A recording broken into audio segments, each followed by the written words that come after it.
Hello, in this video I was illustrating a character that I'm then going to use to animate. At this point I was already quite advanced in the shading when I decided that I wanted to turn this into a stream session. Here I'm doing is I'm just showing the pivot point for the foot's rotation on that leg, and then I'm creating a different view for the foot on this leg, because this is going to be the idle pose for this character, and I will need to have him run, for example. So I will need a different view of that foot, which I might be able to use the foot that I already had on the screen. But for this pose, this idle pose specifically, I'd want to have this foot pointing facing the camera. I'm also going to try and reuse the thigh from the leg that already has a thigh, and use that for the character. Cropping and cleaning out the rest of the sketches because they sort of got in the way. And just trying to organize my files here a little bit. I always sort of regret not organizing things as I go along, and then I have to take a few minutes to sort of get myself back on the groove. I'm having a go at trying a different style here is also by having the outline painted, which, as you can see, is when I'm sort of moving around. I don't know if I make a decision eventually, but then I have a go at trying to do this slight shadow underneath the hairline as a way to create the effect of the outline or the line art around the character. But in this case, I think I'd probably stick around with this style. Just that having too much shadow makes the hair pop out too much, and having the shadow be the same color all throughout makes the face look flat. And this is just me moving the face elements, showing how different a face can look just by moving those few things around.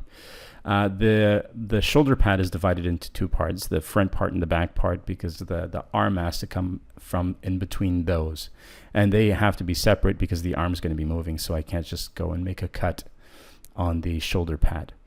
Now these parts are all separate, and I have to draw the chest, which the chest is going to be like a marshmallow shape, and then probably have a tunic over to cover up for the legs. Now in the idle pose, I'm going to be fairly okay with having that because I know the pose is not going to change too much. But for the run pose, I'll probably still be able to get away with this because the leg is going to be facing the other way. One of the techniques that I'm using here is just very simply having a selection. In this case, you can't see because I hid the selection. Or actually, I lock the transparency of the layer, and I'm just doing soft brush strokes on the surface using the colors that are already on the drawing. Now, it's a big temptation to do that, to just have the colors that you already have on the drawing, just use those, but then the drawing can start to look a little bit dull. So it's one thing you want to try and avoid. Like if the torso is facing more towards a certain light source, have a go of putting that light source in that part of the torso, which just helps. To make the cloth look thicker, I do have a shadow on the edge there, and that kind of gives it a nice thickness. Here I'm using a brush that has variable thickness, but not too much, to just create the belt that's holding the tunic together. As far as shading goes, I think the top of the chest is the top of the torso is a little too dark. So I'm actually figuring out how to, in this case, how to shade the belt so that it won't look wrong. I mean, you never want to put too much direction on the shading of a character. In this case, this would be like a very glossy marble torso. You don't want to put too much shadow specifically, or too much sort of light direction in your object, because then you won't be able to face the guy towards any other side. But in the case of the face, it's important to have that shading because it does provide you with volume for the face. What are the planes of the face? That's important to have. In this case, I'm adding this sort of shoulder, this neck protection, but I think it looks kind of bad. And here I'm figuring out, you saw me do that big selection, which is happening is I'm trying to figure out the direction for the shoulder pad, and now how that direction would project onto the other side of the arm. And that's just the colorblind preview for some reason. I have a few goes with different hair colors. I kind of really like the orange color because it kind of goes well with the clothing. And this is me creating the shape for the character's right hand in this case. Again, I have the gauntlets from the other hand there, so I can just take those colors in and use them. The point of having the gauntlets be made of, or have gauntlets instead of leather gloves, is that it gives me color for the extremities. It makes the hands different color from the arms. which will later accentuate the motion of the animation. And this is me just creating the shading for the sword. I start by creating very simple shapes. Again, just selections and then adding in shading with really broad, hard-edged strokes. And the cool thing about this style is exactly that, is that because it's fairly cartoonish and simplified, you can really do the shading of objects in a very simplistic way. Not meaning that you do them in a very kind of non-interesting or dull-looking style, but just you can just do it simply, and it'll still have its own unique style. In this case, I'm having a go at creating some shading. This is just using the pressure of my pen. The center ridge of the sword is a different layer, and this is why I get to shade that differently than the rest of the sword. And then I add a little bit of this sort of purple, again, because I don't want the colors to be all the same, because that's fairly boring. So you want to have a go at trying different hues, otherwise things will just look, just look uninteresting. The fingers on the right hand are really annoying me, so I'll eventually be changing those. In this case of the sword, I'm adding a thick border just to give it some thickness, and I'm adding large dents on the sword because, again, seeing from far away, they won't look anything interesting. So you have to really make them big enough so that they can be read from far. I'm also adding shading there on the legs because they didn't have any shading, and that kind of gives them a little idea that they're sort of going in between the tunic. Having the pommel of the sword here just as a way to sort of end the sword. I'm not even sure if the sword's going to have a handle, since the hands are going to be wrapping around, but I might have animations where the character uses only one of the hands, so I think I'm going to be forced to using those. I sort of fixed the perspective here on the fingers because I didn't really like how they were looking. I made them wrap up a little bit. In this case, I'm going to have them wrap down a little bit, but then I think I'm going to correct that again because it looks like they're pointing the wrong way. So I'm just going to have them parallel to the guard of the sword so that they sort of align with a handle. As you can see, there's no handle on the sword, and it's still a separate layer. I'm trying to keep things organized now, and just comparing this and trying to figure out what can I reuse to create the other side. I think I might get away with using this arm. I might not get away with the forearm, so I have to create a new shape for the forearm, which probably is only going to be used in this animation, which means that if I have a running animation, I'm probably going to be able to reuse the arms, which might be a little difficult with the sword, but I'll probably be able to do that.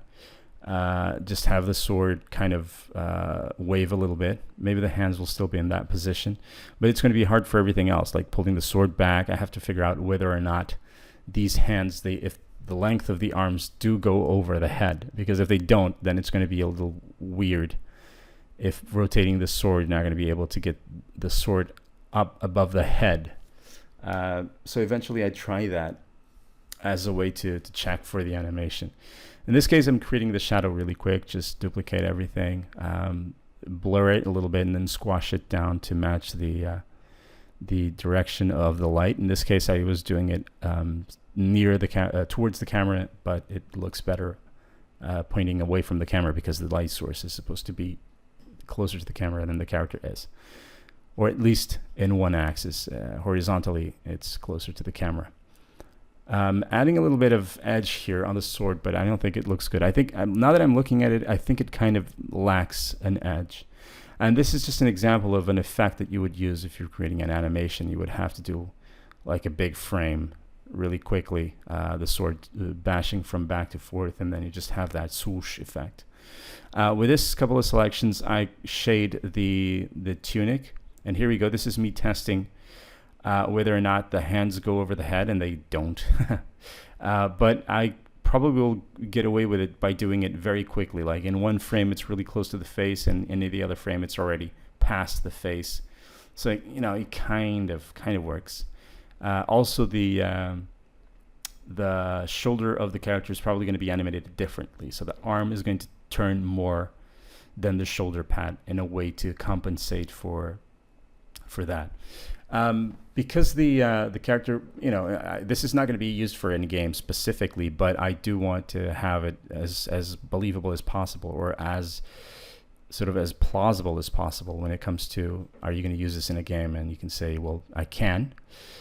So it might be carrying items, so I decided to have a little pouch. But the idea of the pouch isn't just for the justifying the being able to carry items, because he's going to be carrying 30 health potions in that tiny pouch. So it's not really justifiable.